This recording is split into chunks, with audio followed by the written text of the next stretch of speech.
దేవుని యొక్క వాక్యాన్ని చూసుకుందాం. నెహెమ్యా గ్రంథములో నుండి 7వ అధ్యాయము. నెహెమ్యా గ్రంథములో నుండి ఈరోజు నా 7వ అధ్యాయం ఉన్నటువంటి విషయాలను మనం చూసుకుందాం. నెహెమ్యా గ్రంథములో నుండి 7వ అధ్యాయము మొదటి 2 వచనాలు మనం చదువుకుందాం. నెహెమ్యా గ్రంథములో నుండి 7వ అధ్యాయము మొదటి 2 వచనాలు మనము చదువుకుందాం.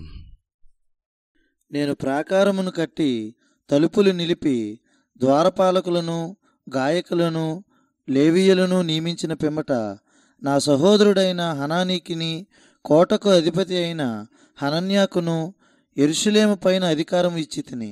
హనన్యా నమ్మకమైన మనుష్యుడు, అందరికంటే ఎక్కువగా దేవుని ఎదుట భయభక్తులు కలవాడు. చాలు.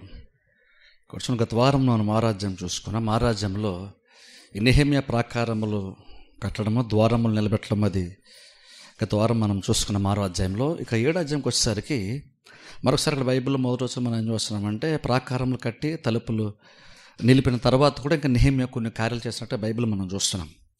సో ఈరోజు మనం చూడండి 6వ వచనం మనం చూస్తే అక్కడ చాలా పేర్లు ఉంటాయి. సుమారుగా 50 వచనాలు 60 వచనాలకు పేర్లు ఉంటాయి.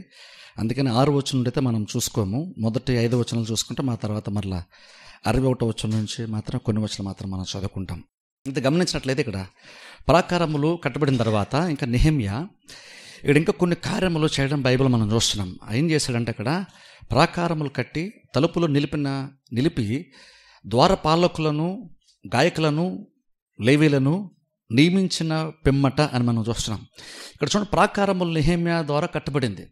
నెహెమ్యా యొక్క నాయకత్వంలో ప్రాకారాలు కట్టబడి, అయితే ప్రాకారాలు కట్టబడగానే అక్కడ నెహెమ్యా వెంటనే పని అయిపోయింది అనుకోలేదు. కానీ ప్రాకారాలు కట్టిన ఇంకను చాలా కార్యము ఇంకా పెండింగ్ ఉన్నట్లుగా నెహెమ్యా గ్రహించాడు. ఇప్పుడు చాలా ప్రాముఖ్యం. అసలు నెహెమ్యా ఎందుకు వచ్చాడు బబులోను నుంచి అంటే ప్రాకారాలు కట్టడం కోసం వచ్చాడు నెహెమ్యా. ఆ ప్రాకారాలు కట్టేశాడు, ముగిసింది, అంతా అయిపోయింది. ప్రాకారాలు కట్టబడడం అయితే అయిపోయింది. కానీ ఇంకొను నెహెమ్యా ఎందుకో కానీ ఇంకా ఏదో చేయాలనేటువంటి ఒక ఆలోచన నెహెమ్యా మనసులో ఉంటుంది. ప్రాకారాలు కట్టాడు, కానీ ఇప్పుడు కట్టబడిన దానికి ఉద్దేశం కూడా నెరవేరాలి కాబట్టి మరికొన్ని కార్యాలు అక్కడ చేయడం మనం చూస్తున్నాం. ఆయన ఏం చేశాడంటే అక్కడ పాటలు పాడేటువంటి వారిని, అనగా ఓ రకంగా చెప్పాలంటే ఆరాధన నడిపించేటువంటి వారిని ఆయన నియమించాడు. అలా కొంతమంది అధికారం చలాయించడానికి, ప్రజలను పరిపాలించడానికి కొంతమంది అధికారులను నియమించినట్టుగా బైబిల్ మనం చూస్తున్నాం. అలాగే యాజకులను కూడా నియమించినట్లు బైబిల్ మనం చూస్తున్నాం. ఇప్పుడు చూడండి, అక్కడ విషయం మనం గమనించాలి. ఏంటంటే నెహెమ్యా ప్రాకారాలు కట్టాడు. నెహెమ్యా ప్రాకారాలు కట్టినప్పుడు అక్కడితో పన్నంతా అయిపోయిందని నెహెమ్యా అనుకోలేదు. ఎందుకంటే ఆ తర్వాత ప్రాముఖ్యమైన కార్యం ఇక్కడ చేశాడు. అదేం చేశాడంటే ఇప్పుడు ఇంతకు ముందేమో ఆ రాజ్యం వరకేమో ప్రాకారములతో వ్యవహరించాడు, ప్రాకారం సంబంధించినటువంటి కార్యాల్లో ఇన్వాల్వ్ అయ్యాడు నెహెమ్యా. కానీ ఇప్పుడు 7వ అధ్యాయంకి వచ్చేసరికి ఇప్పుడు ప్రాకారాల గురించి ఆలోచన చేయట్లేదు, కానీ ఆ ప్రాకారాల్లో నివసించేటువంటి మనుషుల గురించి ఆలోచన చేస్తున్నాడు. ఇప్పుడు చూడండి, అది గమనించడం చాలా ప్రాముఖ్యం. ప్రాకారాలు ఎందుకు కట్టబడినాయి, ప్రాకారాలు ఎందుకు ఇంపార్టెంట్గా నెహెమ్యా ఫీల్ అయ్యాడంటే ప్రాకారాలు కట్టబడితే ఏదో బాగుంటుంది కాబట్టి ప్రాకారాలు కడదాము, మన పట్టణం బాగుంటుంది అని కాదు. నెహెమ్యాకు ఉద్దేశము కేవలం ప్రాకారాలు అటువంటివి భౌతికమైనటువంటి కారణాలను బట్టి కట్టలేదు. ఆ ప్రాకారాలు కట్టడం చాలా ప్రయాసపడ్డాడు. 4 నెలలు ప్రార్థన చేశాడు, 52 రోజులు ప్రయాసపడ్డాడు, ప్రజలందరినీ ఏకం చేసి ఆ ప్రాకారాలు కట్టాడు. కానీ ఆ ప్రాకారాలు కట్టేశాడు కాబట్టి నా పని అయిపోయిందని నెహెమ్యా ఎక్కడ కూడా అనుకోలేదు. ఆ తర్వాత ఇప్పుడు ప్రాకారాలు కట్టబడిన తర్వాత ఇప్పుడు మనుషులతో వ్యవహరిస్తున్నాడు. ఇప్పుడు ప్రాకారములో ఉండేటువంటి మనుషుల జీవితాలకు సంబంధించి కొన్ని కార్యములు చేసేటువంటి పనులు నెహెమ్యా ఇప్పుడు ఇన్వాల్వ్ అయ్యాడు. ఇప్పుడు అది ఇంపార్టెంట్. ఇప్పుడు ఎందుకంటే ప్రాకారాలు ఎందుకు కట్టాడంటే ప్రాకారాలు కట్టడం కోసం ప్రాకారాలు కట్టలేదు, ఆ లోపల నివసించేటువంటి ప్రజలను దృష్టిలో పెట్టుకొని నెహెమ్యా ప్రాకారాలని కట్టాడు. అందుకనే ప్రాకారం కట్టబడగానే నా పని అయిపోయింది, నేను వెళ్ళిపోతాను అనుకోలేదు నెహెమ్యా. ప్రాకారాలు అయిపోయిన తర్వాత అక్కడ లోపల ఏ కార్యాలు అయితే జరగవలసి ఉందో ఆ కార్యాలను కూడా సెట్ చేసేటువంటి పనిలో నెహెమ్యా అక్కడ ఉన్నాడు. అందుకని ఎప్పుడైతే ప్రాకారాలు కట్టబడడం అయిపోయింది అన్నాడు, వెంటనే ఈ పని చేశాడు. ఏం పని చేశాడంటే పాటలు పాడేటువంటి వారిని, అలాగనే యాజకుల్ని, అలాగనే ప్రజలను పరిపాలించేటువంటి వారిని కూడా నియమించడం బైబిల్ మనం చూస్తున్నాం. అంటే ఇక్కడ నెహెమ్యాకు ఉద్దేశం ఏంటంటే కేవలం ప్రాకారాల గురించి ఆలోచించలేదన్నమాట. నెహెమ్యా మనుషుల గురించి ఆలోచించాడు. నెహెమ్యాకి మనుషులు ఇంపార్టెంట్ అయ్యారు కాబట్టి ప్రాకారాలు కూడా నెహెమ్యాకి ఇంపార్టెంట్గా మారినాయి. ప్రాకారాలు ఇంపార్టెంట్ అయినప్పుడు ప్రాకారాల గురించి మాత్రం నెహెమ్యా ఆలోచించలేదు. ప్రాకారాలు ఎందుకని వాల్యుబుల్గా ఫీల్ అయ్యాడు, ప్రాకారాలు ఎందుకు ముఖ్యంగా ఫీల్ అయ్యాడంటే అందులో నివసించేటువంటి ప్రజల్ని, వారి యొక్క స్థితిగతులను, వారి యొక్క జీవిత విధానాన్ని వీళ్ళు ఇంకా చెప్పాలంటే వాళ్ళు ఆత్మ సంబంధంగా చేయవలసినటువంటి కార్యాలపైన కూడా ప్రాకారాలు అనేటువంటి దాని యొక్క ప్రభావము ప్రజల యొక్క జీవితాల్లో ఉంటుంది. కాబట్టి ప్రాకారాలని నెహెమ్యా కట్టాడు. అంటే ఒక రకంగా ఆలోచిస్తే ఏ రకంగా ప్రజల యొక్క జీవితాల మీద ప్రాకారాలకు ఎఫెక్ట్ ఉంటుంది అంటే, ఇప్పుడు ప్రాకారాలు కట్టబడలేదు అనుకోండి, ఒకవేళ నిజంగా చూసుకుంటే యాక్చువల్గా ఎజ్రా ద్వారా దేవుని యొక్క మందిరం కట్టబడింది. కాబట్టి ఒకవేళ మందిరంలోనికి వెళ్ళి వాళ్ళు ఏమైనా ఆత్మ సంబంధమైన కార్యాలు వాళ్ళు చేయాలనుకున్నా సరే సరిహద్దులు బలంగా లేవు. కాబట్టి శత్రువులు ఎప్పుడైనా సరే రావచ్చు. ఇప్పుడు చూడండి, మనం ఒక విషయం గుర్తుపెట్టుకోవాలి. శత్రువులు నిజంగానే ఆ రోజున యెరూషలేములో నివసించేటువంటి ప్రజలకు నిజంగానే వ్యతిరేకమైనటువంటి కార్యాలు చేసేటువంటి వారు చాలామందే ఉన్నారు. అందుకనే వారు శత్రువులను కట్టడి చేయాలంటే, ఆ ప్రమాదం రాకుండా ఆపాలి అంటే ప్రాకారం కట్టబడాలని నెహెమ్యా ప్రయత్నం చేశాడు. ఇప్పుడు శత్రువుల యొక్క ఉద్దేశం ఏంటంటే ప్రజలను ఇబ్బంది పెట్టాలంటే శత్రువుల యొక్క ఉద్దేశము. అందుకనే ప్రాకారాలు కడుతున్నప్పుడు వాళ్ళు ఆటంకపరిచారు. ఎందుకని? ప్రాకారాలు కట్టేస్తే వాళ్ళు యెరూషలేములో నివసించేటువంటి ప్రజల్ని వాళ్ళు ఒత్తిడికి గురి చేయలేరు, వాళ్ళ ఇబ్బందులకు గురి చేయలేరు ప్రాకారాలు ఒకసారి కట్టబడితే. అందుకని నెహెమ్యా ప్రాకారాలు కడుతున్నప్పుడు కూడా వాళ్ళు చాలా వ్యతిరేకించారు. ఎందుకంటే ఈ ఇజ్రాయేల్ ప్రజలు లేదంటే యెరూషలేములో జీవించిన ప్రజలు సుఖముగా నెమ్మదిగా బ్రతకడము శత్రువులకు ఇష్టము లేదు. అందుకని ఆ డిస్టర్బెన్స్ ఉంది. కాబట్టి ప్రజల యొక్క స్థితి చాలా దౌర్భాగ్యంగా మారిందని మొదటి అధ్యాయంలో నెహెమ్యా విన్నాడు. అలా విన్నాడు కాబట్టి ఇప్పుడు వచ్చి ప్రాకారాలు కట్టాడు. ఇప్పుడు దాన్ని బట్టి చూసినప్పుడు నెహెమ్యా యొక్క యాక్చువల్ ఉద్దేశం ఏంటి? నెహెమ్యా యొక్క ఉద్దేశం ఏంటంటే ప్రాకారాలు కడితే మన పట్టణం చాలా బాగా కనబడుతుంది, చుట్టుపక్కల ఉన్నటువంటి పట్టణాలకి లేదా రాజ్యాలకు కూడా మనం కూడా ఏమి తక్కువ కాదన్నట్లుగా ఉంటుంది అని ఆ రకమైనటువంటి భౌతికమైనటువంటి ఉద్దేశాలతో ప్రాకారాలు కట్టలేదు. నెహెమ్యా కట్టేటప్పుడు నెహెమ్యా యొక్క ఉద్దేశం యాక్చువల్గా ఏంటంటే లోపల ఎవరైతే యూదులు ఉన్నారో ప్రజలు ఉన్నారో చెరలోంచి బయటకు వచ్చి మరలా జీవితాన్ని లైఫ్ని కంటిన్యూ చేస్తున్నారో వాళ్ళు సుఖంగా బ్రతకాలి, వాళ్ళు నెమ్మదిగా ఉండాలి. వాళ్ళు ప్రతి క్షణం కూడా శత్రువులు వస్తారేమో, ఏదన్నా చేస్తారేమో అనేటువంటి ఆ ఒత్తిడి కానీ ఆ టెన్షన్ కానీ వారికి ఉండకూడదు. వారు జీవించేటప్పుడు సుఖంగా నెమ్మదిగా బ్రతకాలి. వాళ్ళు చర్చికి వెళ్ళినప్పుడు లేదా మందిరానికి వెళ్ళినప్పుడు వాళ్ళు నెమ్మదిగా సుఖంగా ఆత్మ సంబంధమైన తలంపులు మాత్రమే మనసులో పెట్టుకుంటూ దేవుని యొక్క మందిరంలో వాళ్ళు గడపాలి. అలా గడపాలి అంటే వాళ్ళకి అనుకూలమైనటువంటి వాతావరణం అక్కడ క్రియేట్ అవ్వాలి. అనుకూలమైన వాతావరణం అంటే ఏంటి? ఎటువంటి టెన్షన్స్ లేకుండా గబుక్కుని ఏమైనా వచ్చేస్తారేమో, గబుక్కుని ఏమైనా జరిగిపోద్దేమో అనేటువంటి ఆ రెండో ఆలోచన వారి మనసులోనికి రాకుండా ఉండాలంటే ప్రాకారాలు కట్టబడాలి. అందుకని ప్రజల యొక్క క్షేమాన్ని, ప్రజల యొక్క యోగ్యతను దృష్టిలో పెట్టుకొని, మంచిని దృష్టిలో పెట్టుకొని నెహెమ్యా ప్రాకారాలని కట్టాడు. ఇప్పుడు చూడండి, ఎప్పుడు అది ఇంపార్టెంట్, మనం ఎప్పుడు గుర్తుపెట్టుకోవాలి.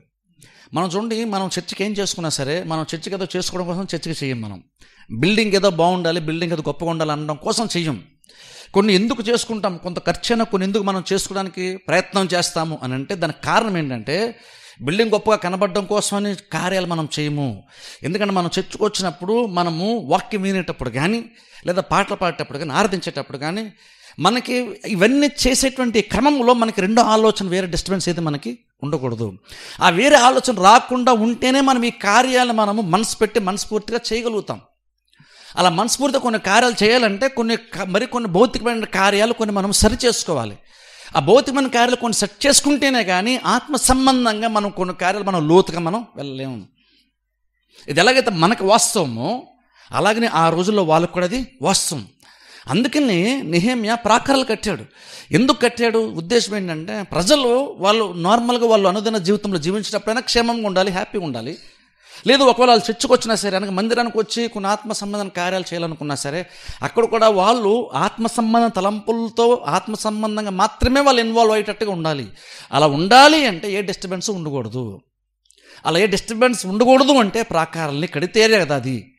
అందుకనే ప్రాకారాలు కట్టాడు. ఇప్పుడు ప్రాకారాలు ఎందుకు కట్టాడంటే ప్రాకారాల కోసం కట్టలేదు, కానీ ప్రాకారాలు కడితే ప్రాకారాలు కట్టబడడం వల్ల మనుషుల యొక్క జీవితం ఎలా ఎఫెక్ట్ చేయబడుతుంది, ప్రాకారాలు కట్టబడిన తర్వాత దానివల్ల వచ్చేటువంటి ప్రతిఫలం ఏదైతే ఉందో, దానివల్ల వచ్చే మేలు ఏదైతే ఉందో అది ప్రజలకు మేలు చేస్తుంది, అది ప్రజల యొక్క జీవితాన్ని బెటర్గా మారుస్తుంది. అందుకని నెహెమ్యా అంత ప్రయాసం తీసుకొని ప్రాకారాలను నెహెమ్యా అక్కడ కట్టాడు. అలా కట్టేప్పుడు నెహెమ్యాకు ఉద్దేశం ఏంటంటే ప్రాకారాల గురించి ఆలోచించలేదు. ఏదో మన పట్టణం కూడా బాగుండాలి, పక్క పట్టణాలతో పోల్చుకుంటే మంద కూడా కొంచెం గొప్పగా ఉండాలి అని ఏదో భౌతికమైన కారణాలతో గొప్పగా కనబడడం కోసం ఆయన నెహెమ్యా కార్యాలు చేయలేదు. కానీ లోపల ప్రజలు ఏం చేసినా సరే వాళ్ళు సుఖంగా చేసుకోవాలి, నెమ్మదిగా చేసుకోవాలి. అలా చేయాలంటే ప్రాకారాలు కట్టబడితేనే కదా అది జరుగుతుంది. అందుకని ప్రాకారాలు కట్టాడు. ఇప్పుడు ప్రాకారాలు కట్టాడు కాబట్టి ప్రాకారాలు కట్టబడడం వల్ల దాని ప్రతిఫలంగా ఏముంటుందంటే ప్రజల యొక్క జీవితాలు ఎలా ఎఫెక్ట్ చేస్తుందంటే ఇప్పుడు వాళ్ళకి పెద్దగా టెన్షన్స్ ఏవి వాళ్ళకి పెద్దగా ఉండవు. ఎంతమంది ఉన్నంత ఒత్తిడి ఇప్పుడు వాళ్ళకు ఉండదు, ఎంతమంది ఉన్నంత భయం ఇప్పుడు వాళ్ళకి ఉండదు. వాళ్ళు ఏం చేసుకున్నా సరే, వాళ్ళు భౌతికంగా వాళ్ళు కార్యాలు చేసుకున్నా లేదా చర్చికి వెళ్ళి ఏమైనా కార్యాలు ఆత్మ సంబంధ కార్యాలు ఇన్వాల్వ్ అయినా వాళ్ళు హ్యాపీగా ఎటువంటి రెండో ఆలోచన లేకుండా హ్యాపీగా చేసుకోగలుగుతారు. అందుకోసమనే నెహెమ్యా ప్రాకారాలు అంత ప్రయాసంతో కట్టడం బైబిల్ మనం చూస్తున్నాం. అంటే అర్థం ఏంటంటే ఎప్పుడు కూడా కొన్ని భౌతికమైన మనం కొన్ని చేస్తాం, కానీ ఎప్పుడు కూడా గుర్తుపెట్టుకోవాలి మనము అది భౌతికమైన కార్యాలు భౌతికంగా గొప్పగా కనబడడం కోసం మనం చేయం. భౌతికంగా కొన్ని కార్యాలు ఎందుకు చేస్తామంటే అవి చేసినప్పుడు దాని ప్రభావం వలన ఆత్మ సంబంధం మనం కొంచెం ఇంకా లోతుగా మనం చేసుకోవడానికి అనుకూలంగా మారుతుంది పరిస్థితి. అందుకనే కొన్ని కార్యాలు మనము మందిరంలో భౌతికంగా ఒకవేళ కొన్ని మనం ఇది చేయాలి అది చేయాలని పోసి మనం గతంలో అనుకున్నా ఎప్పుడు అనుకున్నా సరే బేసిక్ థాట్ అయితే అది యాక్చువల్గా ఏంటో థాట్ అంటే మనం చేసేటప్పుడు మనం సుఖంగా నెమ్మదిగా ఆ కార్యాలని చేసుకోవాలి.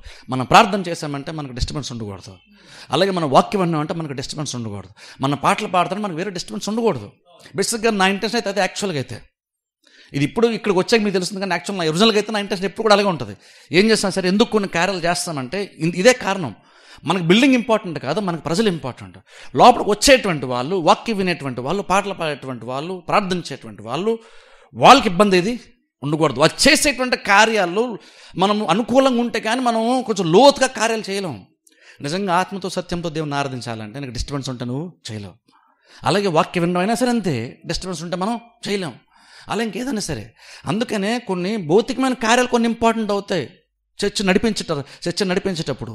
ఎందుకంటే జస్ట్ భౌతికమైన దానికోసం ఎవరినో చూసి వాళ్ళకందరికీ ఉంది మనకు కూడా ఉండాలి అని కాదు. ఎప్పుడు కూడా అసలు ఆ ఉద్దేశం మనకు ఉండదు. కానీ ఎందుకు కొన్ని కార్యాలు చేస్తామంటే చూడడానికి గొప్పగా కనబడచ్చేమో, కానీ గొప్పగా కనబడడం కోసం మనం కార్యాలు చేయము. లోపలికి వచ్చిన తర్వాత మనం ఇక్కడ కొన్ని కార్యాలు స్టార్ట్ చేస్తాం చూసారా, ఆ కార్యాలు సక్రమంగా జరగాలి, ఆత్మ సంబంధంగా జరగాలి. కాబట్టి కొన్ని భౌతికమైనటువంటి మనకి ఇంపార్టెంట్ అవుతాయి. ఎగ్జాక్ట్ అలాగనే నెహెమ్యా అలాగనే ఆ రోజు ఆలోచించాడు. అందుకనే ప్రాకారాలు కట్టాడు. అక్కడితో అయిపోయామని నేను ప్రాకారాలు కట్టేస్తాను నేను వెళ్ళిపోతాను అనుకోలేదు. ఓ రకంగా చెప్పాలి నెహెమ్యాకి అసలు ఎప్పుడే కార్యం స్టార్ట్ అయింది.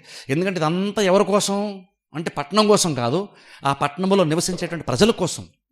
అందుకని ఇప్పుడు ఏం చేశాడు వెంటనే ఇన్స్టెంట్గా ప్రాకారాలు ఒక్కసారి కట్టబడిన తర్వాత అది ముగించబడిన తర్వాత వెంటనే ప్రజలతో డీల్ చేయడం స్టార్ట్ చేశాడు నెహెమ్యా.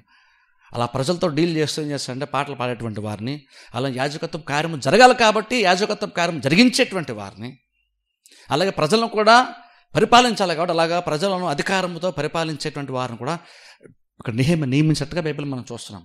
దాని బట్టి అర్థ విషయం నెహెమ్యా యాక్చువల్గా ఉద్దేశం అంటే ఇదనమాట. ప్రాకారాలు కట్టకముందు కడుతున్నప్పుడు కట్టిన తర్వాత కూడా నెహెమ్యా ఒరిజినల్ ఇంటెన్షన్ ఏంటంటే ఎందుకు కట్టాడు ప్రాకారాలు అంత ఎందుకు ప్రయాసం అంటే అది మనకి 7వ అధ్యాయం మొదటి నుండి వచ్చిన మనకు తెలుస్తుంది. అదేంటంటే ప్రజల కోసం, అది వేరే పట్టణం కోసం కాదు, వేరే వేరే భౌతికమైన కారణం కాదు, ప్రజల కోసం ఇదంతా కూడా నెహెమ్యా చేశాడు. అల్టిమేట్గా ఏది ఇంపార్టెంట్ అంటే మనకి ప్రజలు ఇంపార్టెంట్, అల్టిమేట్గా విశ్వాసం మనం ఇంపార్టెంట్ దేవునికి, కానీ మిగిలినటువంటివి కాదు.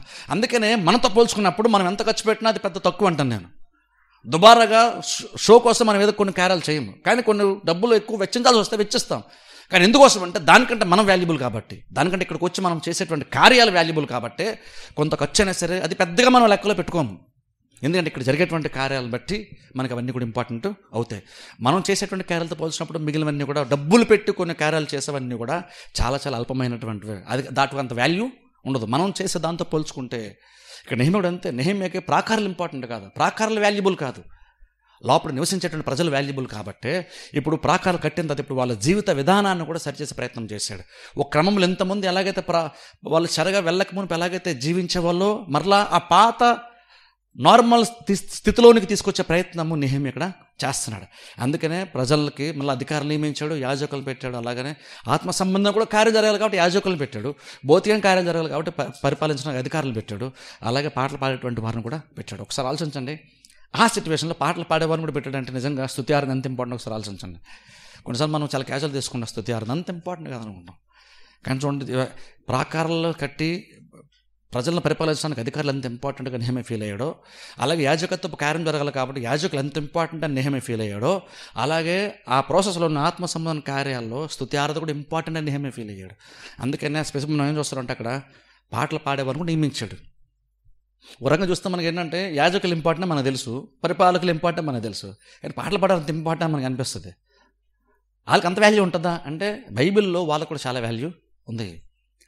ఇప్పుడు మళ్ళీ చెప్తాను చూడండి, అలాగని పాటలు పాడేవారు వాల్యూ అని కాదు, పాటలకు వాల్యూ ఉంది. ఎలాగైతే నేను చెప్పి చూసారా బిల్డింగ్ ఇంపార్టెంట్, ప్రజలు ఇంపార్టెంట్. అలాగే పాటలు పాడుతున్నామంటే పాటలు పాడేవారు ఇంపార్టెంట్ అని కాదు, పాటలు పాడటం ఇంపార్టెంట్. ఎందుకంటే అదే స్తుత్యారంతో సమానం కాబట్టి. అందుకని ఇక్కడ ప్రజలు అలా నడిపించాలి కాబట్టి పాటలు పాడేటువంటి వారిని కూడా నెహెమ్యా నియమించాడని బైబిల్ మనం చూస్తున్నాం. ఆ తర్వాత చూడండి ఒకసారి 2వ వచనంలో మనం చూస్తే అక్కడ వ్యక్తి గురించి మాట్లాడుతున్నాడు. నా సహోదరుడైన హనాకీని కోటకు అధిపతి అయి హనన్యాకును యెరూషలేము పైన అధికారము ఇచ్చి తిని. హనన్య నమ్మకమైన మనుష్యుడు, అందరికంటే ఎక్కువగా దేవుని ఎదుట భయము గలవాడు. ఇక్కడ చూడండి హనన్య అనే వ్యక్తి గురించి మనం చూస్తున్నాం. ఆ వ్యక్తిని గురించి మాట్లాడుతూ ఆయన నెహెమ్యా సహోదరుడని మనం చూస్తున్నాం. సహోదరుడు అంట, ఆయన చాలా భక్తి గలవాడు, అలాగే నమ్మకమైన వాడు అని మన బైబిల్ మనం చూస్తున్నాం. ఆయన కూడా అధికారిగా పెట్టాడని మనం చూస్తున్నాం. ఇప్పుడు ఒకసారి ఇక్కడ ఆలోచించిన నెహెమ్యా యొక్క మనసు ఒకసారి అర్థం చేస్తున్నాం. నెహెమ్యా యొక్క ప్రత్యేకత, నెహెమ్యా గొప్పతనం అర్థం చేసుకుందాం. ఇప్పుడు చూడండి నెహెమ్యా అంత ఎందుకు చేశాడు, ఇంతలాగా ప్రయాసపడి అంతా కార్యాలు ఏవైతే చేస్తూ వచ్చాడు అవన్నీ ఎందుకు చేశాడంటే, భౌతికంగా చూస్తే చాలామంది ఏమనుకుంటారంటే బహుశా నెహెమ్యా అంత ఎందుకు చేస్తున్నాడు. శత్రువులు కూడా చూడండి ఎంతమంది చెప్పని చూస్తారా, శత్రువులు కూడా చాలామంది నెహెమ్యాని ఏమని నిందించారంటే, నువ్వు ప్రజలందరిపై నువ్వు అధికారిగా ఉందామనుకునే కదా ఇవన్నీ నువ్వు చేస్తున్నాను. గత వారం 6 రోజులు మనం చూసాం. నెహెమ్యా పని చేస్తున్న వాళ్ళు ఏమంటున్నారంటే, ఎందుకంటే నార్మల్గానే సహజంగానే ప్రజలు కొన్ని కార్యాలు చేసేటప్పుడు ఈవెన్ బయట ప్రపంచంలోనే కాదు, ఈవెన్ చర్చెస్లో కూడా చాలా సందర్భాల్లో చాలామంది కొన్ని కార్యాలు చేసేటప్పుడు ఎందుకు చేస్తారంటే గుర్తింపు కోసం చేస్తారు. అంటే ఒక ప్రామినెంట్ ప్లేసెస్ కోసం, అంటే ప్రాముఖ్యమైన స్థానాలు వారికి కూడా కల్పించబడాలని కొన్ని కార్యాలు చేస్తారు కొంతమంది. ఇప్పుడు చూడండి అది ఇప్పుడే కాదు, ఆ రోజుల్లో కూడా ఉంది. అననీయ సప్ఫీరాలు చూసారా, వాళ్ళు కూడా పొలం అమ్మి కొంత వెల్లం తీసుకొచ్చి పేతురు పాదాల దగ్గర పెట్టారు. పేతురు కనుక అదేం మాట్లాడకపోతే వీళ్ళిద్దరూ బాగానే కనబడ్డారు. కానీ పేతురికి బహుశా అక్కడ వివేచన జ్ఞానం దేవుడు ఇచ్చాడేమో, ఆయన గ్రహించాడు, అర్థం చేసుకున్నాడు. వాళ్ళ ఇంటెన్షన్ ఏంటో ఆ రోజున పేతురికి అర్థమైంది. అలాగే ఏంటంటే జనరల్గానే లోకంలో కూడా చాలామంది చేస్తారు, అలాగే మందిరాల్లో కూడా చాలామంది చేస్తారు.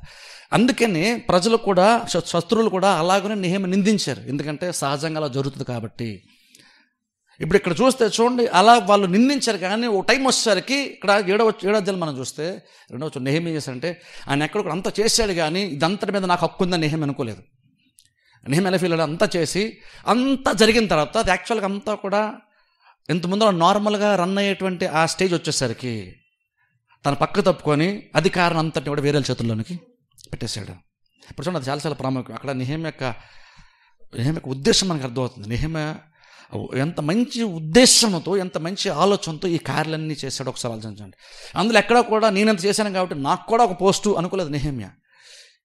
అలాగా ఆలోచించలేదు. నెహెమ్యా అనుకున్నాడు అంటే ఇవన్నీ నేను చేసేస్తాను కానీ ఇవన్నీ నా కోసం నేను చేయట్లేదు, ప్రజల కోసం కాబట్టి అది వాళ్ళకి ఉండాలి కాబట్టి అని చెప్పేసి కొంతమంది అధికారులు నియమించాడు. అలాగనే తన సోదరుని కూడా అక్కడ పెట్టాడని బైబిల్ కొంతమందిని అక్కడ పెట్టడం మనం చూస్తున్నాం. అలా పెట్టేసి నెహెమ్యా సింపుల్గా అక్కడిని పక్కకు తప్పుకున్నాడు. సింపుల్ చెప్పాలంటే ఎంతవరకు అయితే చేయగల అంతవరకు చేశాడు.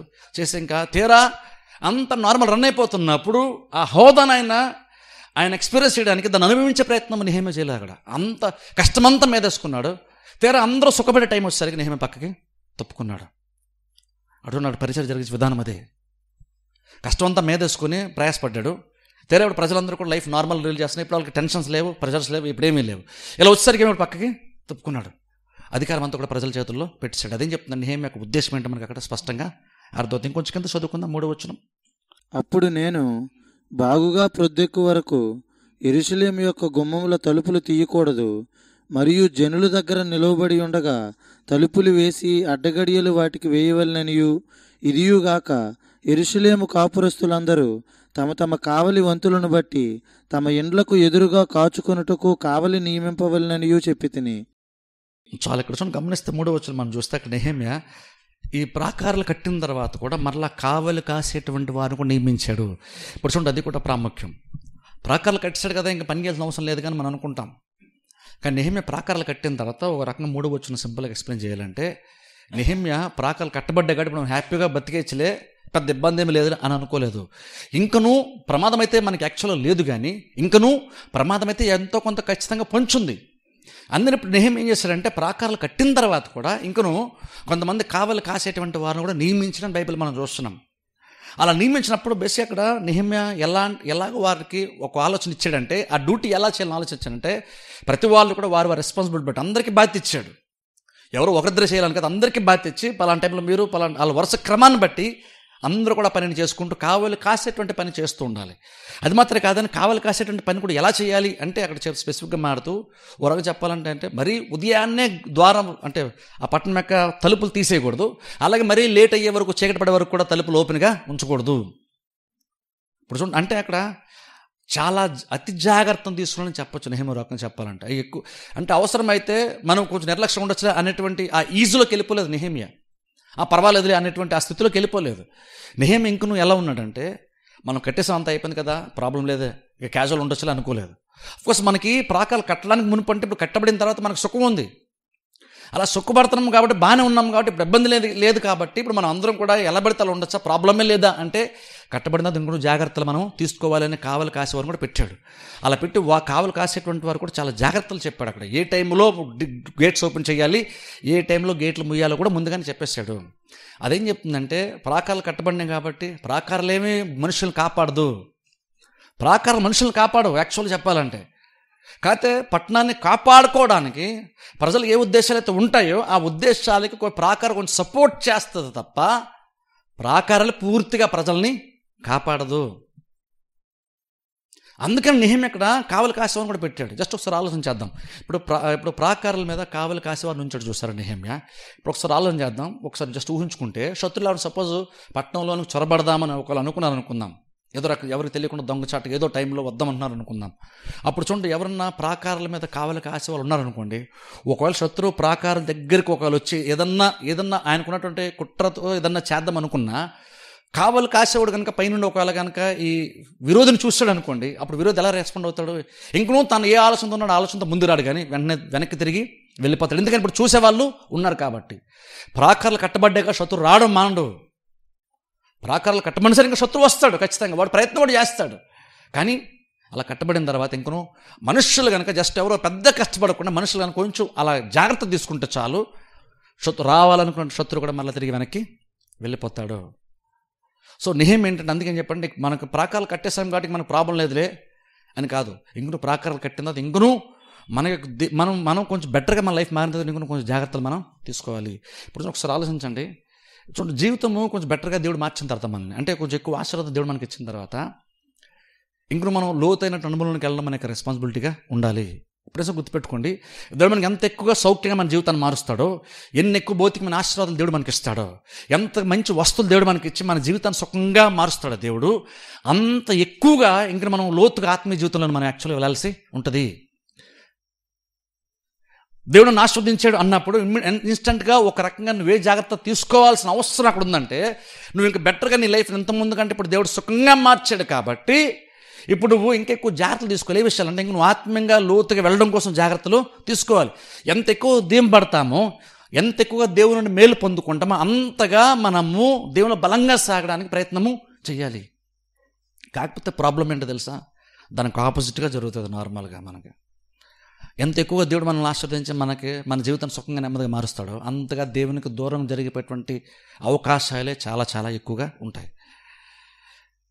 అది ఎందుకంటే చూడండి, ఈవెన్ బైబిల్లో ద్వితీయోపదేశకాండం 8వ అధ్యాయంలో కూడా మనం చూసినప్పుడు అక్కడ దేవుడు కూడా ఏం చెప్తాడంటే, వీరు కానాను దేశానికి వెళ్ళక మునిపే దేవుడు ఏం చెప్తాడు తెలుసా, మీరు అక్కడ లోపలికి వెళ్ళిన తర్వాత అక్కడ మీరు చక్కగా మంచి అంత అనుభవించిన తర్వాత ఆ పాడుదల పరంచే దేశంలో మీరు వెళ్ళిన తర్వాత మంచి అంత అనుభవించి మంచి గోధుమలతో మీరు తిని తృప్తి పొందిన తర్వాత మీరు కడుపారు తిని కడుపు నిండా నిండిన తర్వాత హ్యాపీగా ఉన్నప్పుడు మీ మనసు మదించి మీ దేవుడిని యెహోవాను మర్చిపోతారేమో అన్నాడు దేవుడు. అలా మర్చిపోతారేమో అని దేవుడు చెప్తున్నప్పుడు ఫస్ట్ ఏమన్నా తెలుసా, ఏమన్నాడంటే యాక్చువల్ మీరు ఎందుకు మర్చిపోకూడదంటే మీకు భాగ్యం సంపాదించుకోవడానికి మీకు సామర్థ్యం కలుగు చేసినటువంటి వాడిని నేనని విషయాన్ని మీరు మర్చిపోకూడదు. చూడ అక్కడ దేవుడు స్పెసిఫిక్ చెప్తాడు, దేవుడు వాడినట్టు వర్డ్ చాలా ఇంపార్టెంట్. చూడండి, మీరు మనసు మదించి అన్నాడు అంటే ఒక సింపుల్ చెప్పాలంటే కవ్వెక్కి అన్నట్టుగా దేవుడు మాట్లాడాడు రకం చెప్పాలంటే.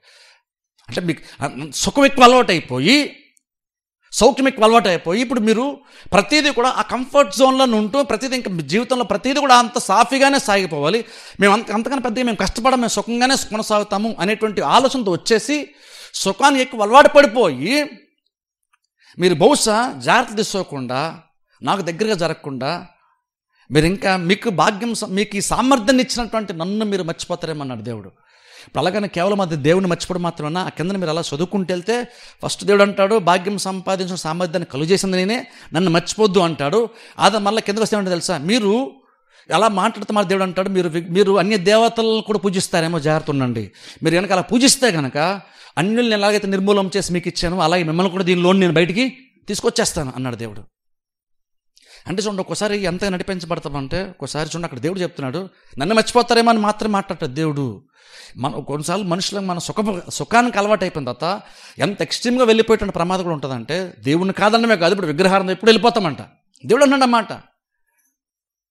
ఇప్పుడు మనం అనుకుంటాం, యూదులు ఎలా వెళ్తారంటే విగ్రహానికి ఎలా వెళ్తారు? అసలు నిజమైన దేవుని వాళ్ళు నమ్మారు కాబట్టి మహా అయితే విశ్వాసాలు బలహీనలు అయిపోతారు, మహా అయితే దేవుని మర్చిపోతారు, కానీ విగ్రహానికి కూడా వెళ్ళిపోతారా అని అంటే దేవుడు అన్నాడు అన్నమాట. ఇప్పుడు దేవుడు అన్నాడు, దేవుడు ఓవర్గా ఆలోచించాడా అంటే మనకు తెలుసు, గిద్యోన్ టైంలోకి వచ్చేసరికి వాళ్ళు విగ్రహారాధనకు ఆల్రెడీ వెళ్ళిపోయారు. యెహోషువ నాయకత్వంలో వాళ్ళు కనాను దేశంలోకి వెళ్ళారు, బాగానే ఉంది, సుఖంగా ఉన్నారు. కానీ కొంతకాలం తర్వాత యెహోషువ చనిపోయిన తర్వాత ఓ టైం వస్తే వాళ్ళు లిటరల్గా దేవుడు చెప్పినట్లుగానే వాళ్ళు విగ్రహారాధనకు కూడా వాళ్ళు వెళ్ళిపోయారు. అంటే ఇప్పుడు వాళ్ళు ఐగుప్తులు ఉన్నప్పుడు అరణ్యంలో నుండి బాగా కష్టపడ్డారు, దీన్ని మొదలుపెట్టారు, బాగానే ఉంది. కానీ ఇప్పుడు సుఖం వచ్చిన తర్వాత, సుఖానికి అలవాటు పడిపోయిన తర్వాత ఇప్పుడు కొంచెం కూడా ఒకవేళ దేవునిలో సాగడానికి లేదా ఆత్మీయ విషయాలు ఇన్వాల్వ్ అవ్వడానికి కొంచెం కూడా ఇబ్బంది తీసుకోవడానికి కూడా వాళ్ళకి చాలా ఇబ్బందిగా అనిపిస్తుంది. సుఖానికి ఎక్కువ అలవాటు పడిపోయామనుకోండి, కొన్నిసార్లు ఏంటంటే ఇప్పుడు చర్చికి వెళ్ళడం చిన్న కొంచెం రిస్క్ ఉందనుకోండి, చర్చికి రావడము, లేదా వాక్యం ఉండడం కొంచెం రిస్క్ ఉందనుకోండి, లేదంటే ఇంకేదన్నా చేయడం కొంచెం రిస్క్ ఉందనుకుంటే, లేదా కొంచెం ఇబ్బంది, అంటే నీకున్నటువంటి ఆ కంఫర్ట్ జోన్ దాటాల్సి వస్తే కనుక అప్పుడు మనకి అది పెద్ద ప్రాబ్లంలాగా అయిపోద్ది.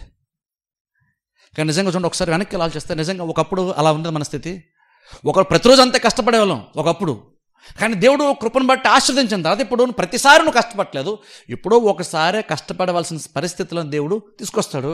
అప్పుడు కూడా మనం కష్టపడడం గురించి ఆలోచించామనుకోండి, దాని అర్థం ఏంటంటే నువ్వు ఉదయం నీకు కరెక్ట్గా లేదు, నువ్వు సుఖానికి ఎక్కువ అలవాటు పడిపోయావని అర్థం.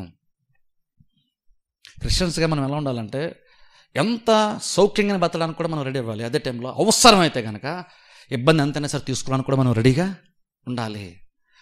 క్రిస్టియన్కి ఎలా ఉన్నారు? మన పౌలు అంటారు చూసారా, నాకు సంపన్న స్థితి నాకు తెలుసు, నాకు లేని స్థితి కూడా నాకు తెలుసు, రెండిట్లో బ్యాలెన్స్ ఉండడం పౌలు నేర్చుకున్నాడట. అంటే ఇప్పుడు ఎక్కువ ఆశ్రయం పడ్డాడు కాబట్టి సుఖంగా అలవాటు పడిపోయి కొంతమంది క్రిస్టియన్స్ లాగా దేవుని దూరం అయిపోయి ఇప్పుడు చర్చి రావాలంటేనే కష్టం, లేకపోతే నోరు చేసి పాటలు పాడాలంటేనే కష్టం, ఇప్పుడు చెప్పడు కొట్టాలంటేనే కష్టం, ఎందుకంటే ఇప్పుడు మేము గొప్పగా అలాగన్నా క్రిస్టియన్స్ యాక్చువల్ అలాగన్నా ఉండకూడదు. ఇప్పుడు ఎక్కడ కూడా చూడండి, వాళ్ళు అలాగన్నా ఇప్పుడు చాలా కంఫర్ట్ వస్తుంది ఇక్కడ, వాళ్ళ చుట్టూ ఇప్పుడు చక్కగా సౌఖ్యంగా ఉంది, సుఖంగా ఉంది, కాబట్టి ఇప్పుడు బహుశా మర్చిపోయే ప్రమాదం కూడా ఉంటుంది.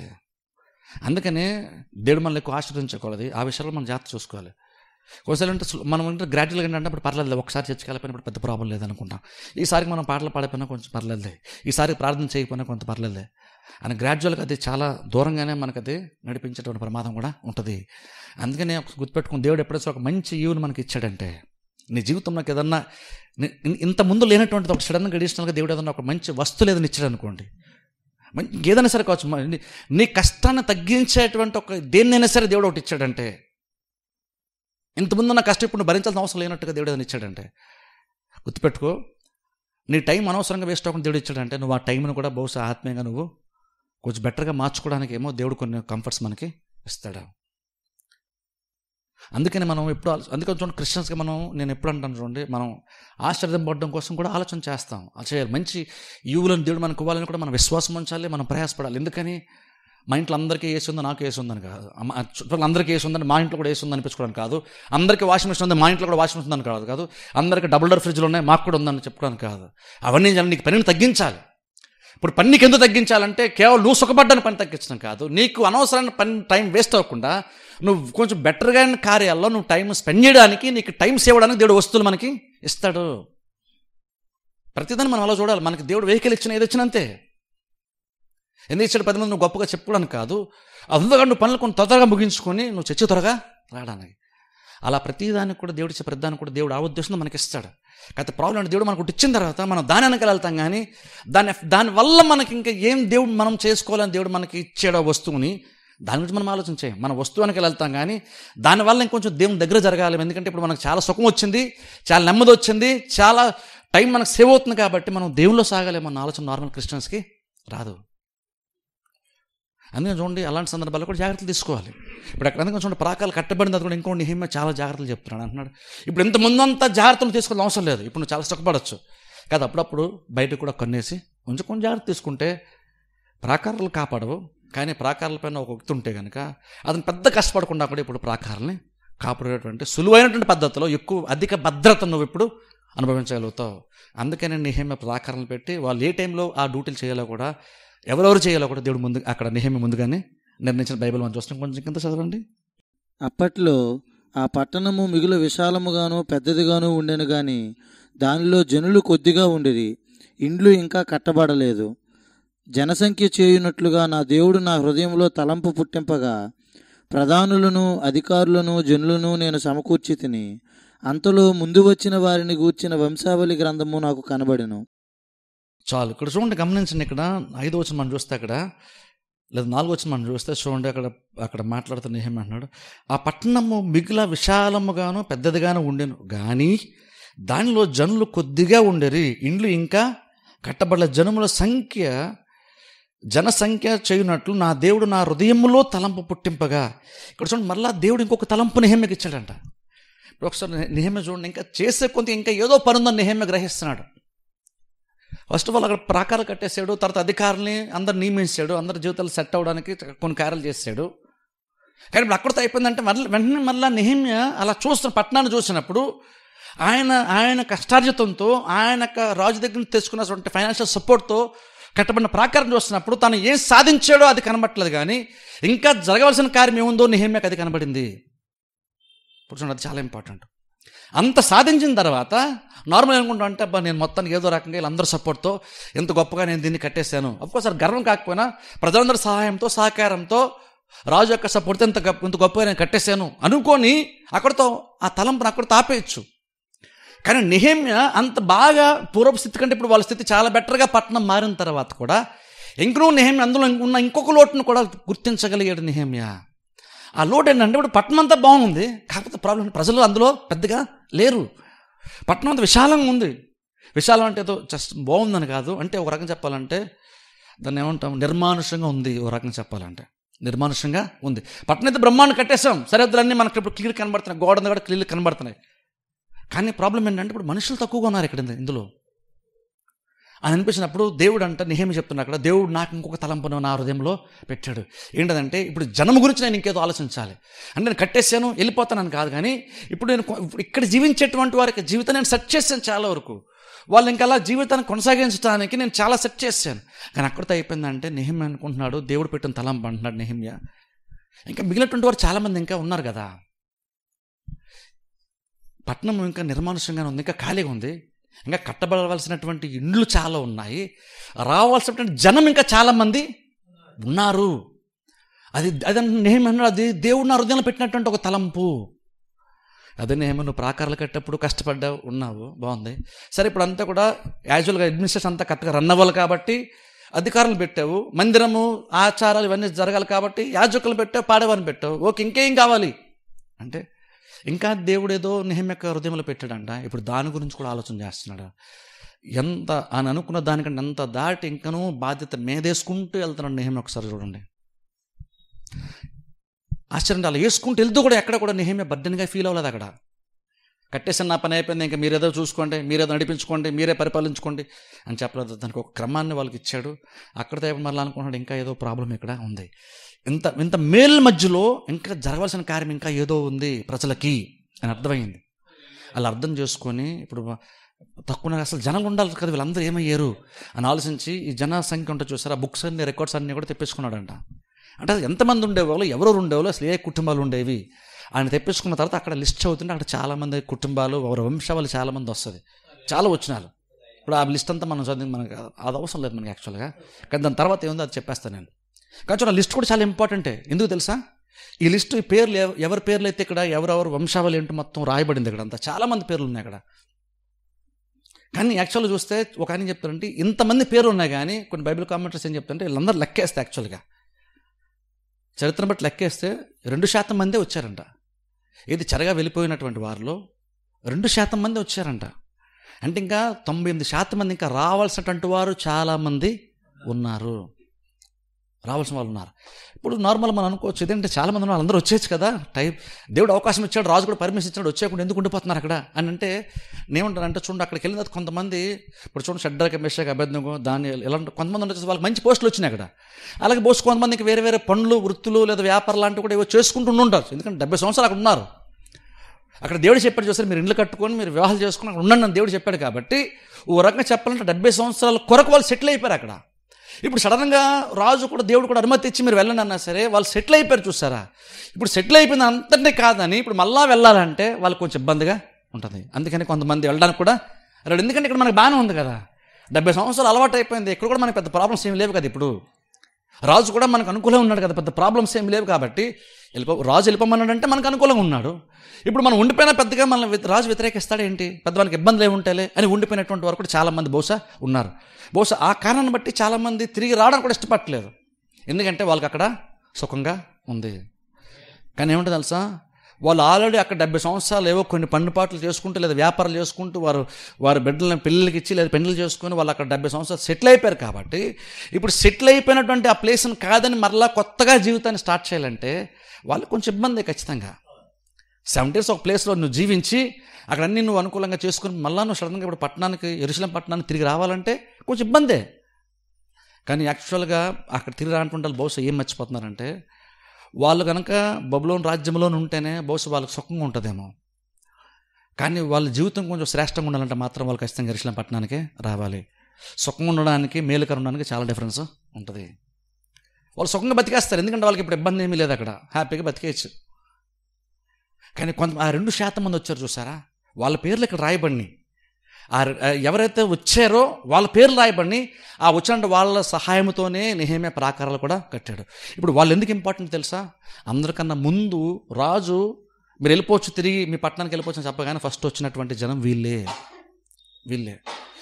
వీళ్ళు అందరిలాగా సెటిల్ అయిపోయినటువంటి వాళ్ళే. కానీ వాళ్ళు సుఖంగా ఉండడం కంటే యెరూషలేం పట్టణంలో ఉండడం మేలు అనుకున్నారు. కాబట్టి వాళ్ళు ఇక్కడికి వచ్చారు. ఇప్పుడు చూడండి, అందుకనేమో అందరికన్నా ముందు వీళ్ళే వచ్చారు కాబట్టేమో దేవుడు కూడా వాళ్ళ పేర్లు ఇక్కడ రాయించాడు. మనం అనుకుంటా ఎందుకు అంతమంది పేర్లు దేవుడు ఎందుకు రాయించాడు, మనకు అసలు వాళ్ళ పేర్లు, వాళ్ళ ఊర్లో, వాళ్ళ గోతలు అవి మనకు తెలియని కూడా తెలియదు. మీ తెలిసిన కనీసం చదవడం కూడా చదవలేదు నేను వాళ్ళ పేర్లు, మనకు అర్థం కాదు అవి. మరి దేవుడు ఎందుకు రాసించాడు ఇప్పటికి కూడా చెప్పనా, ఇక్కడే కాదు, ఇదే లిస్టు ఎజ్రా గ్రంథం 2వ అధ్యాయంలో కూడా ఇదే లిస్ట్ ఎగ్జాక్ట్ అందులో కూడా కాపీ ఉంటుంది. ఇప్పుడు ఒకసారి ఆలోచించండి, దేవుడు ఈ లిస్టు అసలు మనం చదవడానికి కూడా ఇంత ఎక్స్ప్లెయిన్ చేస్తాను, నాకే చదవాలని ఇంట్రెస్ట్ నాకు లేదు యాక్చువల్గా. కానీ దేవుడు రెండు గ్రంథాల్లో రాయించి ఉంచాడు వీళ్ళ పేర్లు. ఎజ్రా గ్రంథంలో కూడా ఉంది, అలాగే అదే లిస్ట్ ఇక్కడ కూడా ఉంది. అంటే మొత్తం దేవుడు ఎందుకనో వీరికి కొంత ఘనత ఇచ్చాడు, వీళ్ళు కొంచెం ప్రయారిటీ ఇచ్చాడు, దీనికి కొంచెం ఇంపార్టెన్స్ ఇచ్చి వాళ్ళ పేరు అందులో రాసి ఉంచాడు. ఎందుకు అయి ఉండొచ్చు అంటే, ఫస్ట్ ఆఫ్ ఆల్ ఏంటంటే వీళ్ళు అక్కడ యెరూషలేం పట్టణంలో ఏమీ లేనప్పుడు కూడా, అనుకూలంగా ఏమీ లేనప్పుడు కూడా, వాళ్ళకి బబులోను రాజులు అంత అనుకూలంగా సుఖంగా ఉన్నప్పుడు కూడా యెరూషలేం పట్టణం ఉండడమే మేలు శ్రేష్టమైనది అనుకోని వాళ్ళ కంఫర్ట్ జోన్ని కాదని, సుఖంగా ఉన్నటువంటి దాన్ని కాదనుకొని మళ్ళీ కొత్తగా జీవితాన్ని ప్రారంభించడానికి వాళ్ళు తెగించి వచ్చారు చూసారు యెరూషలేం పట్టణానికి. వాళ్ళ డెడికేషన్ అంటే మొట్టమొదటిగా వాళ్ళు వేసారు వారి జీవితం మార్చుకోవడానికి, యెరూషలేం పట్టణాన్ని మార్చుకోవడానికి, ఆ మార్పుకి మొట్టమొదటి అడిగేసింది వీళ్ళే. అందుకనేమో దేవుడు వీళ్ళ పేర్లు ఎంతో రాసి ఉంచాడు. వీళ్ళు నాకు ఇంగ్లీష్లో పైనీర్స్ అంటారు. అంటే అర్థం అంటే అంతమంది ఎవరు ఈ కార్యాలు చేయలేదు, ఫస్ట్ వీళ్ళు అడుగు ముందుకి వేశారు. అలా ఫస్ట్ టైం అడిగేసేటప్పుడు అది చాలాసార్లు ఇంపార్టెంట్. ఎందుకంటే ఆల్రెడీ ఆ దారిలో ఎవరో ఒకరు వెళ్ళారు అనుకోండి, అలా 10 మంది చేస్తే మనం కూడా చేసాం అనుకోండి, పెద్ద విషయం లేదు. కానీ అంతమంది ఎవరు అలాంటివి చేయలేదు, కానీ ఫస్ట్ ఒక వ్యక్తి చేశాడు. ఆ వ్యక్తి చాలా ఇంపార్టెంట్ అవుతాడు. ఎందుకంటే వెనకాల ఎవరైతే వెళ్ళారో అలాంటి అనుభవం కాదు, అంతకన్నా ఇంకా చాలా డెడికేషన్ ఉంటే తప్ప అందరూ ఒకలాగా ఉన్నా సరే ఒక్కడే ముందు అటువైపు అడుగు అలాగన వేసుకుంటూ వెళ్ళాడు.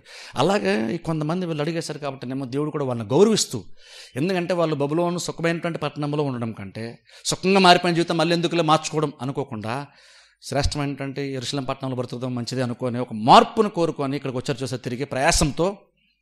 బహుశా అందుకనేమో దేవుడు వారిని గౌరవిస్తూ కనపరుస్తూ వాళ్ళ పేర్లు దేవుడు ఇక్కడ రాసి ఉంచాడు.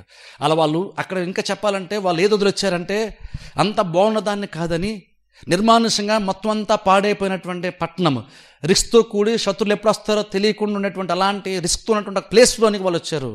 అలా వాళ్ళు ఎందుకు వచ్చారో రీజన్ ఏంటంటే ఒకటి, అది యెరూషలేం పట్టణం, అది మనది, దేవుడు మనకి ఇచ్చిన వాగ్దాన దేశము ఆ పట్టణము. అది ప్రాకారాలు పాడైపోయి ఉండొచ్చు ఇంతకుముందు వీళ్ళు ఫస్ట్ వచ్చినప్పుడు, ఇంకొను అది ఎంత పాడైపోయినా, ఎంత డ్యామేజ్ అయిపోయినా, అది అంత సరిగ్గా లేకపోయినా, ఎన్ని వస్తువులు లేకపోయినా సరే ఇంకొను అది మా పట్టణమే అని పట్టణాన్ని వాళ్ళు ప్రేమించారు. కాబట్టి అక్కడ ఏది పెద్దగా వాళ్ళ జీవితం సుఖంగా మారేది ఏది లేనప్పుడు కూడా సుఖమైనటువంటి జీవితాన్ని కాదని వాళ్ళు ఇక్కడికి వాళ్ళు వచ్చారు, యెరూషలేము పట్టణానికి. అని అంటాను, అందుకేనేమో దేవుడు వారి పేర్లు ఎక్కడ రాయించాడు, అజ్రా గ్రంథంలో కూడా దేవుడు వారి పేర్లు రాయించాడు. అలా ఏమీ స్వార్థం ఆలోచించుకోకుండా వీళ్ళు వచ్చారు చూసారా, కేవలం మా పట్టణం అనుకుని వచ్చారు చూసారా, వీళ్ళ ద్వారానే ప్రాకారం కూడా కట్టబడింది. అందుకని మీ 2 కార్యాలను బట్టేమో దేవుడు వాళ్ళ పేర్లు అక్కడ రాసి ఉంచాడు. కాబట్టి ఇక్కడ నెహెమ్యా వెంటనే ఏంటంటే ఇక్కడ జనాలు కూడా ఇప్పుడు నింపే ప్రయత్నంలో నెహెమ్యా ఉండి ఆ జనసంఖ్య అది పుస్తకాలు తెప్పించుకొని ఆ రికార్డ్స్ అన్నీ కూడా వెరిఫై చేస్తారు. ఎందుకంటే ఇప్పుడు కొన్ని యాజకులు కూడా నియమిస్తున్నాడు చూసారా. ఇప్పుడు యాజకులు కూడా ఎవరు ఉండాలి, యాజకులు నియమించాలంటే అహరోను వంశస్థులై ఉండాలి.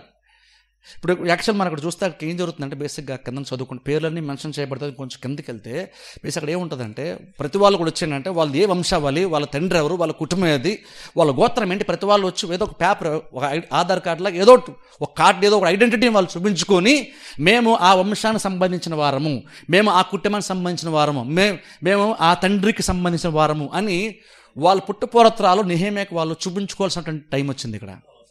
ఎందుకంటే లెక్క చూస్తున్నారు, ఎవరు మిస్ అయ్యారో తెలుసుకోవాలంటే ఇక్కడ ఎవరెవరు ఉన్నారో తెలియాలి. కాబట్టి ఆ లిస్ట్ అంతా కూడా చాలామంది వస్తారు. వాళ్ళందరి గురించి చదివి ఒక కంక్లూషన్కి వస్తాడు నెహెమ్యా.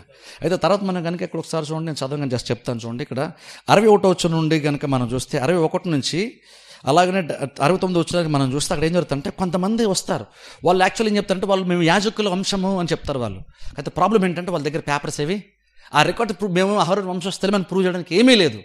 లేకపోతే నెహెమ్యా చేస్తారంటే వాళ్ళని ప్రస్తుతానికి అయితే మిమ్మల్ని పక్కన పెడతామని లిస్టులో వాళ్ళని పక్కన పెట్టాడు. వాళ్ళు ఇంకా యాక్సెప్ట్ చేశాడు, కానీ వాళ్ళకి ఇంకా పెద్దగా బాధ్యత ఏమీ ఇవ్వలేదు. ఎందుకంటే యాజకులు అహరోను వంశస్థులు అయితేనే యాజకత్వ కార్యం చేయాలి కాబట్టి దేవుడు అలాగ నియమించాడు. కాబట్టి అలా క్లియర్గా పేపర్స్ అయినటువంటి వారిని ఎవరిని కూడా ఏ బాధ్యతను బేసిక్గా నెహెమ్యా ఇక్కడ అప్పగించకుండా చాలామంది లెక్కించి ఇంకా రావాల్సిన వారు చాలామంది ఉన్నటువంటి ఒక ఆలోచన నెహెమ్యాకి వచ్చింది. ఇప్పుడు ఆ తర్వాత చూడండి, కొంచెం కింద చదువుకుందాం. 70 వచనం నుండి చదవండి. పెద్దలలో ప్రధానులైన కొందరు పనికి కొంత సహాయము చేసిరి. అధికారి ఖజానాలో 120 తులముల బంగారమును, 50 పల్లెములను, 730 యాజక వస్త్రములను వేసి ఇచ్చాను. చాలా ఇంకా ఆలోచన 73 వచనంకి వచ్చింది. అలాగా అప్పుడు యాజకులు, లేవీయులు, ద్వారపాలకులు, గాయకులు, జనులలో కొందరును, నెతీనేయులు, ఇశ్రాయేలీయులందరూ తమ పట్టణముల యందు నివాసము చేసిరి. చాలు ఇక్కడ గమనించండి, కొంతమంది ఇక్కడ ఈ చదివిన చివరి వాక్యాలను చూస్తారు. కొంతమంది ఇంకను ప్రధానులు, కొంతమంది అధికారులు వెళ్ళంటే కొంచెం మంచిగా ఆర్థికంగా బలపడినటువంటి వీళ్ళు ప్రాకారంతా కట్టబడిన తర్వాత కూడా ఇంకను వాళ్ళు తీసుకొచ్చి నెహెమ్యా కొంత ధనాన్ని అంటే కొంత సామాగ్రిని వాళ్ళు ఇచ్చినట్టుగా బైబిల్ మనం చూస్తున్నాం. ఇప్పుడు చూడండి, నిజంగా ఇక్కడ వాళ్ళు ఇచ్చినప్పుడు ఎలా ఇచ్చారు తెలుసా? ఇంకా అవసరం తీరిపోయిందిలే, ఇంక కట్టబడిన ఇంకేం లేదు కదా, ఏమిస్తారు నెహెమ్యాకి, ఇంకా అవసరం లేదుగా అనుకోలేదు. వాళ్ళకి ఇవ్వాలనిపించింది, అవసరం ఉందా లేదు తెలియదు, వాళ్ళని ప్రేరేపణ వచ్చింది, వాళ్ళు తీసుకొచ్చి ఇచ్చేశారు. ప్రాకారాలు కట్టబడుతుంటే ఇస్తే లెక్క వేరు. లోటు ఉంది కాబట్టి లోటు తీరాలి, మరి మనం పోతే ఇంకెవరిస్తారు, లోటు తీరదు కదా అని కాదు. ఇక్కడ ఏ లోటు లేదు యాక్చువల్ చెప్పాలంటే. కానీ ఇంకను కొంత ఫైనాన్షియల్గా కొన్ని విలువైన వస్తువులు అవి తీసుకొచ్చి నెహెమ్యాకి వాళ్ళు ఇచ్చినట్టు బైబిల్ ఇక్కడ మనం చూస్తున్నాం. అదే చెప్తుందంటే కొన్నిసార్లు ఏంటంటే దేవునికి ఇచ్చేటప్పుడు మరి ఏంటంటే అవతలని చూస్తాం, అంటే అవసరం ఉందా, ఉంటే ఎంత ఉంది, మనం ఎంత ఇస్తే సరిపోద్ది ఇలా ఆలోచిస్తాం. కానీ యాక్చువల్గా అలాగ ఆలోచన చేయకూడదు. మనం కొన్నిసార్లు దేవుడు మనం ప్రేరేపిస్తే దాన్ని బట్టి కూడా కొన్నిసార్లు మనం ఆలోచన చేయాలి. లోటుని బట్టి కాదు, లోటుని బట్టి చూస్తే అది మంచిదే కొంతవరకు. ఈ లోటు ఉంది కాబట్టి ఈ లోటు నేను నా వంతు ఎంత వేస్తే తీరదు కాబట్టి నేను చేస్తాను, అది మంచిదే, నేను అదేం తప్పు అంటలేదు. వేయకుండా ఉండడం కంటే వేయడం బెటర్ ఎంతో కొంత, నేను కాదంటలేదు. కానీ కొన్నిసార్లు అవసరం ఏమీ లేదు, కానీ అనిపించింది దేవుడు మమ్మల్ని దీవించాడు, మమ్మల్ని ఆస్వాదించాడు, మాకెంత స్థితిని ఇచ్చాడు కాబట్టి, నాకుంది కాబట్టి ఎంతో కొంత దేవుని నేను సమర్పించుకుంటాను అని కూడా కొంతమంది వచ్చి సమర్పించుకోవడం బైబిల్ ఇక్కడ మనం చూస్తున్నాం. పెద్దగా ఎటువంటి వాళ్ళ ప్రాజెక్ట్ ఏమీ లేదు వాళ్ళ ముందు, కానీ ఇంకా వాళ్ళ కార్యాన్ని చేశారు. అలా చేసిన తర్వాత బైబిల్ చూస్తే అందరూ సెటిల్ అయ్యారు, అక్కడ ఉంటున్న అందరూ జీవించడం స్టార్ట్ చేశారు. ఇంకా రావాల్సిన చాలామంది ఉన్నారు, ఇక్కడ ఉన్నటువంటి వాళ్ళతో అక్కడ వాళ్ళు జీవించడం, వాళ్ళు స్టార్ట్ చేసిన బైబిల్ మనం చూస్తున్నాం. ఒకసారి ఆలోచన చేద్దాం. చూడండి, ఇదంతా మనం ఏం నేర్చుకోవచ్చు దీని నుంచి అంటే చూడండి, యాక్చువల్గా ఒక రకంగా చెప్పాలంటే దేవుడు మనకి ఎంత సుఖాన్ని ఇచ్చినా మనం కొంత కష్టపడడం కూడా మనం నేర్చుకోవాలి. ముఖ్యంగా చూడండి, అక్కడ పని చేసేటప్పుడు ఒకసారి కొంచెం వెనక్కి వెళ్తే వాళ్ళు పని చేసేటప్పుడు ఎంత డెడికేషన్తో పని చేస్తారు ప్రజలు. చూడండి, ఎంతో కష్టపడ్డారు వాళ్ళు పని చేయడానికి, ప్రాకాలు కట్టడానికి. దివారాత్రులు వాళ్ళు ఎంతో కష్టపడ్డారు. శత్రువులు వస్తుంటే ఓ చేత్తో ఆయుధం పట్టుకుని ఓ చేత్తోనేమో పనిముట్లు పట్టుకొని పని చేస్తూ వాళ్ళు ఎంతగానో ప్రయాసపడ్డారు. అర్థం ఏంటంటే ఓ పని మన ముందు ఉందంటే ఆ పనిని చేయాలన్న ఆలోచన మనకు ఉండాలి, అందరితో కలిసి చేయాలన్న ఆలోచన ఉండాలి, ఆ పని ఏ వరకు చేయాలన్న ఆలోచన ఉండాలి. అదేమంటే అక్కడితో కాకుండా మనం అంతా చేసింది అది కూడా ఇంకనూ మనం చేయాల్సింది ఇంకేమన్నా ఉందా? నెహెమ్యా అదగా ఆలోచించాడు. నెహెమ్యా అంత చేసిన తర్వాత కూడా ఇంకనూ చుట్టూ అలా చూస్తే నెహెమ్యాకి ఏదో ఒకటి కనబడుతుంది, ఇంకేదో లోటు ఉంది, ఇంకేదో ఉంది. నేను అంటాను చూడండి, నెహెమ్యా నిజంగా ప్రజలు అంతగా ప్రేమించుంటే అంత ప్రయాసపడి ఒకసారి ఆలోచించండి. నెహెమ్యాకి ముక్కుమొహం తెలుసా? వీళ్ళందరూ అసలు పరిచయస్తులు వీళ్ళందరూ యెరూషలేము పట్టణానికి రానంత వరకు అసలు వీళ్ళందరూ ఎవరు కూడా అసలు నెహెమ్యాకి తెలియని కూడా తెలియదు. కానీ ఇంకనూ దేవుని బట్టి దేవుని పట్టణాన్ని కట్టడానికి, దేవుని యొక్క పట్టణం యొక్క ప్రాకారాల్లో కట్టబడ్డానికి నెహెమ్యా అంతగా ప్రయాసపడ్డాడు. ఎందుకు అంటే పట్టణం కోసం కాదు, ప్రజల కోసం, తన ప్రజల కోసం. అంటే అందుకే చూడండి, అంటే ఈ రోజుల్లో మనం అది గుర్తుపెట్టుకోవాలి. మనకి యాక్చువల్గా ఈ బిల్డింగ్స్, వస్తువులు ఈ కదా యాక్చువల్గా ఇంపార్టెంట్. ఇవన్నీ ఎందుకంటే ప్రజల కోసం, ఇవన్నీ కూడా ఏది చేసినా ప్రజల కోసం. ప్రజలు మనకి ఇంపార్టెంట్ కానీ వేరేవి కాదు. అందుకనే వాళ్ళని గౌరవించడం మనం నేర్చుకోవాలి, వాళ్ళకి వాల్యూ కూడా మనం యాక్చువల్గా నేర్చుకోవాలి. ప్రజల కంటే ఇంపార్టెంట్ ఇంకేది కూడా ఉండదు.